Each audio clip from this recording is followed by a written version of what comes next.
Hello my dear students, welcome back to my channel. So आज आमे पढ़िबा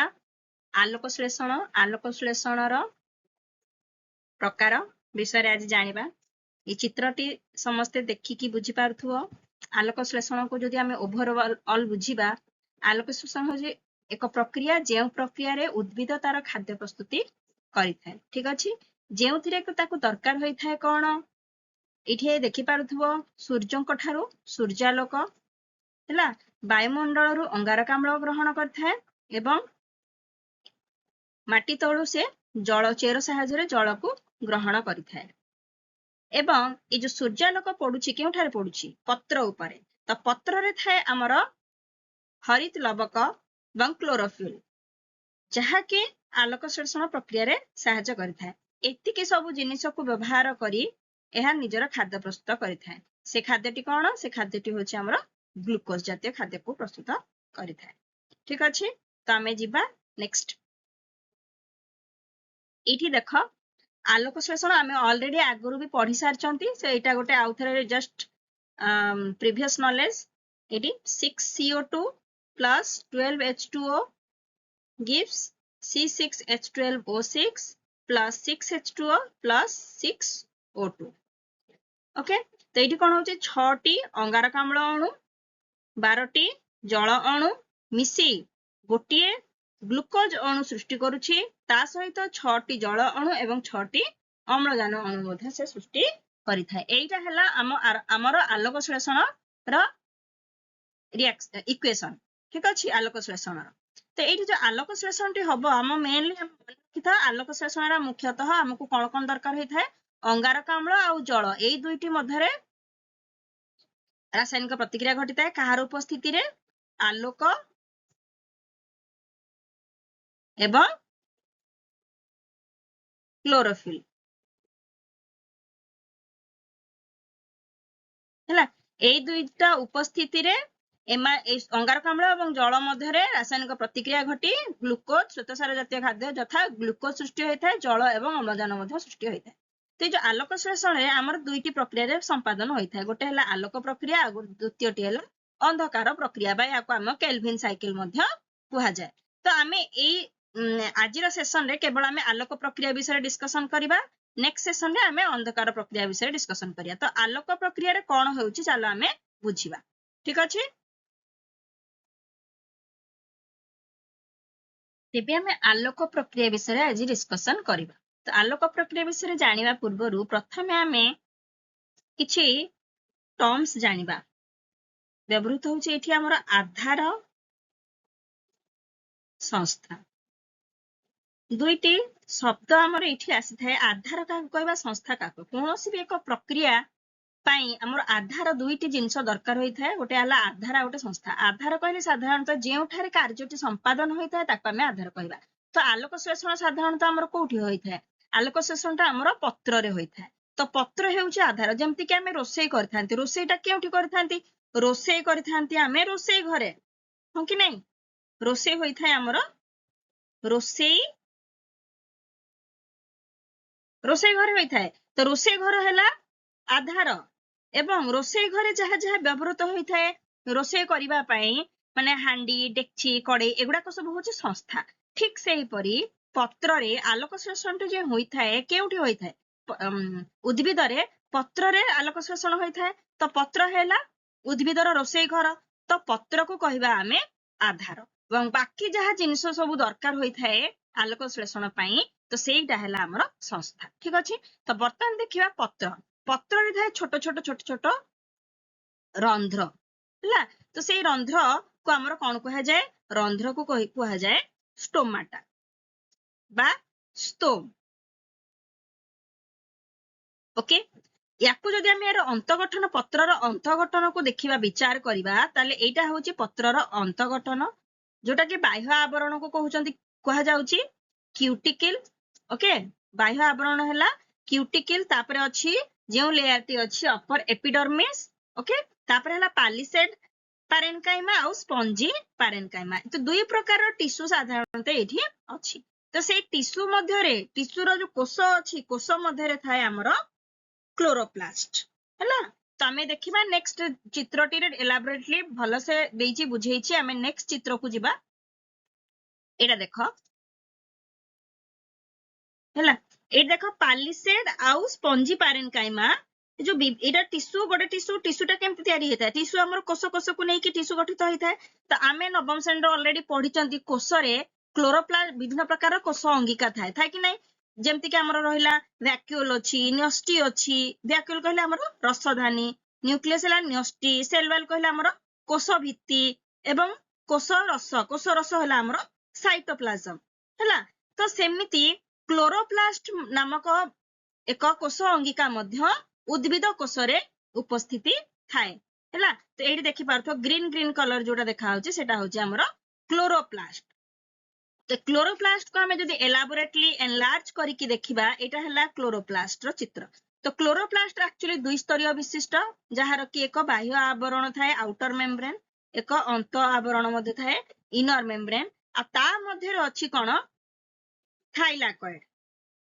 हळी सदृश थाए ताकू कहंती थाइलाकॉइड जो कि जहा कि थाक थाक हे कि सज्जित हे कि रही थाए तो से थाक गुडा को कहा जाय कोन ग्राना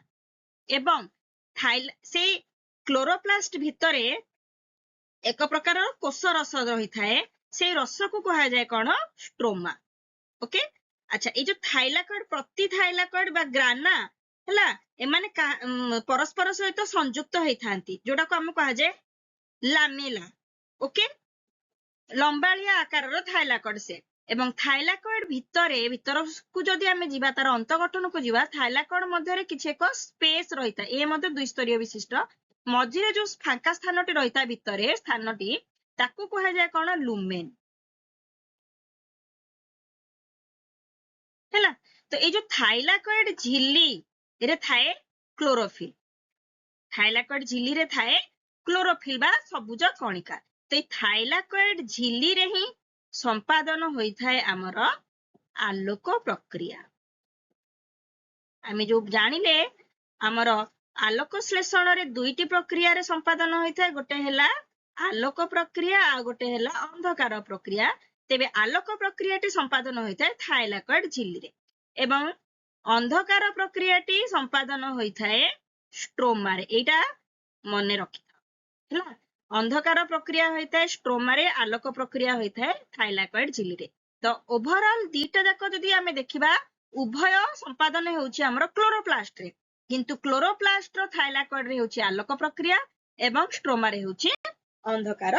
प्रक्रिया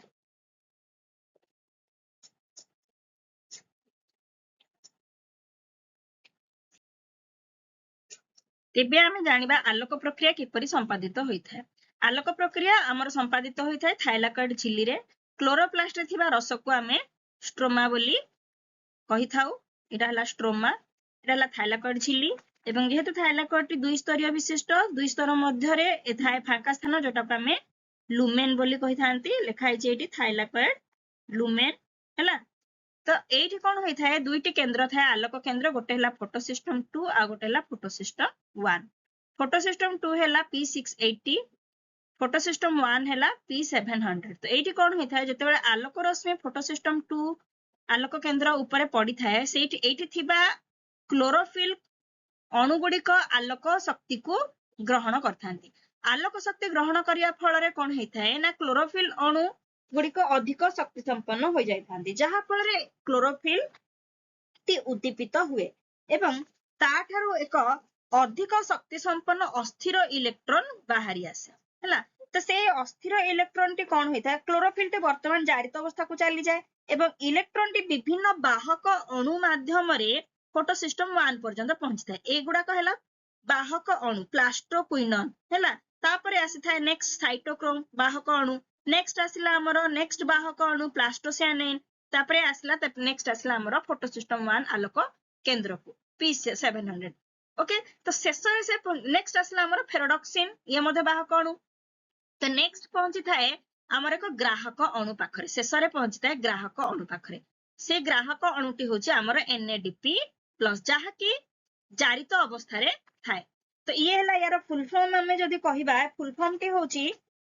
निकोटिनामाइड एडेनाइन डाइन्यूक्लियोटाइड फॉस्फेट हैला तो एठी कोन हुए इलेक्ट्रॉन ये ग्रहण करी विजारित होई थाए ग्रहण करी विजारित होई NADPH रे परिणत होई जाई थाए हैला तो एही समय द्वितीय पर्याय प्रक्रिया आरंभ हुए तो प्रथम आलोक केंद्र को जो शून्यता इलेक्ट्रॉन एठू जाई सारिथिबा फल रे एठी कोन हुए इलेक्ट्रॉन शून्यता एक सृष्टि हुए तो ये जो इलेक्ट्रॉन शून्यता रो भरपाईटा केमिति हुए एठू इलेक्ट्रॉन पुणी कोठू आसे एठी के इलेक्ट्रॉन आसी थाए हमर फोटो सिस्टम 2 रु कंटीन्यूअसली इलेक्ट्रॉन फोटो सिस्टम 1 को आसी थाए हैला जहा फल के फोटो सिस्टम 1 रु पुणी NADP+ रे NADPH सृष्टि हुए अच्छा तो किंतु एठी मध्ये एक इलेक्ट्रॉन शून्यता सृष्टि होउची तो एठी जो इलेक्ट्रॉन शून्यता सृष्टि होउची एठी इलेक्ट्रॉन शून्यता को केमिति पूर्ण करा जाय एठी हुए आउ एक स्टेप हमर जल हैला जलर विश्लेषण एठी घटी थाए जलर विश्लेषण घटी एठी कोन हुए जल लिखा है H2O जलर विश्लेषण घटी से H+ O2 रे परिणत हुए ता सहित से इलेक्ट्रॉन मध्य सृष्टि करे अच्छा तो ये जो थाइलाकॉइड लुमेन रे वर्तमान कोन हुए ना ये जो इलेक्ट्रॉन सृष्टि हैला ये इलेक्ट्रॉन टी जाई थाए फोटो सिस्टम 2 को जो शून्यता को पूर्ण करिया पे अच्छा ये जो H+ टी रही गला लुमेन रे वर्तमान प्रोटॉन रो मात्रा अधिक होई जाय हैला बहुल परिमाण रे H+ आयन रहिबा फल रे एठी एक बल सृष्टि हुए ठीक अछि एक प्रकार रो बल सृष्टि हुए एही बल को उपयोग करी ADP ला निम्न शक्ति संपन्न एडेनोसाइन डाइफॉस्फेट अन्य एक फॉस्फेट सहित मिसी एडेनोसाइन ट्राइफॉस्फेट उच्च शक्ति संपन्न ATP को से सृष्टि करे हैला एटा हैला हमर ATP सिंथेस मध्य साहाय्य रे H+ रो जो प्रोटॉन रो मात्रा अधिक होया फल जो बल सृष्टि हैला सेही बल को उपयोग करी कम शक्ति संपन्न एडेनोसाइन डाइफॉस्फेट अधिक शक्ति संपन्न एडेनोसाइन ट्राइफॉस्फेट को परिणत हो जाय थाए तो एठी कोन हैला हमर दुईटी जिनिस सृष्टि हैला NADP+ विजारित है NADPH रे सृष्टि हैला एवं ADP निम्न शक्ति संपन्न ADP उच्च शक्ति संपन्न ATP सृष्टि हैला तो एठी हमर दुईटी एंड प्रोडक्ट सृष्टि होची NADPH एंड ATP ए दुईटी मिसी आलोक श्लेषण शक्ति को गठन करिथांती हैला एटा मन रखि था NADPH आउ ATP ए दुईटी हमर आलोक प्रक्रिया रे सृष्टि होइथा जहा को कि कोन कहा जाय आलोक श्लेषण शक्ति हैला जोटा कि हमर व्यवहार होइथा अंधकार प्रक्रिया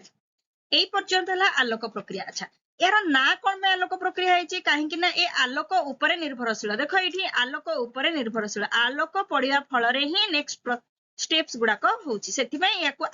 आलोक निर्भरशील प्रक्रिया बोली कहा जाए बा लाइट डिपेंडेंट रिएक्शन बोली कहा जाए बुझी पारलो ताले यार एंड प्रोडक्ट होउची कोन NADPH आ ATP आलोक श्लेषण शक्ति जहा कि व्यवहृत होई थाए नेक्स्ट हमर अंधकार प्रक्रिया रे तो एठी देखो गोटे जिंस मन रखिया जिंस हला कि आलोक श्लेषण रे आमे जानथिले पूरा स्टेप टा कि CO2 आ H2O मिसी कि हमर ग्लूकोज जल आउ अम्लजान सृष्टि करथला तो आलोक प्रक्रिया रे हम कोन व्यवहार हैला जल व्यवहार होईची ना सॉरी अंगारकाम्ल व्यवहार होईची हेई नाही जल व्यवहार होईची एठी हमर जलर विश्लेषण घटिची जलर विश्लेषण घटिची ता माने एठी अच्छा एठी आउ कोन दरकार हुए आलोक उपस्थिति आलोक आउ क्लोरोफिल मध्ये दरकार हुए एतिकी जिंस हमर दरकार हुए आलोक श्लेषण रे तो आलोक प्रक्रिया रे हमर कोन कोन व्यवहृत हैला जल व्यवहृत हैला आलोक व्यवहृत हैला क्लोरोफिल व्यवहृत हैला बुझेला आ बाकी जहा रहिला अंगारकाम्ल सेठी हमर व्यवहृत हो अंधकार प्रक्रिया तापर जाय कि नेक्स्ट सब सृष्टि हबो बुझी पारलो तले ये हैला हमर आलोक प्रक्रिया रे स्टेप्स मु भाबुची समस्ते भलो भाबरे बुझी पारिथिबो एबे आजिरो टॉपिक हमर कंप्लीट हे जायछि आलोक प्रक्रिया आई होप समस्ते भलो भाबरे बुझी पारिथिबो वीडियो टी भल लागिले लाइक शेयर आ सब्सक्राइब करते thank you all bye bye.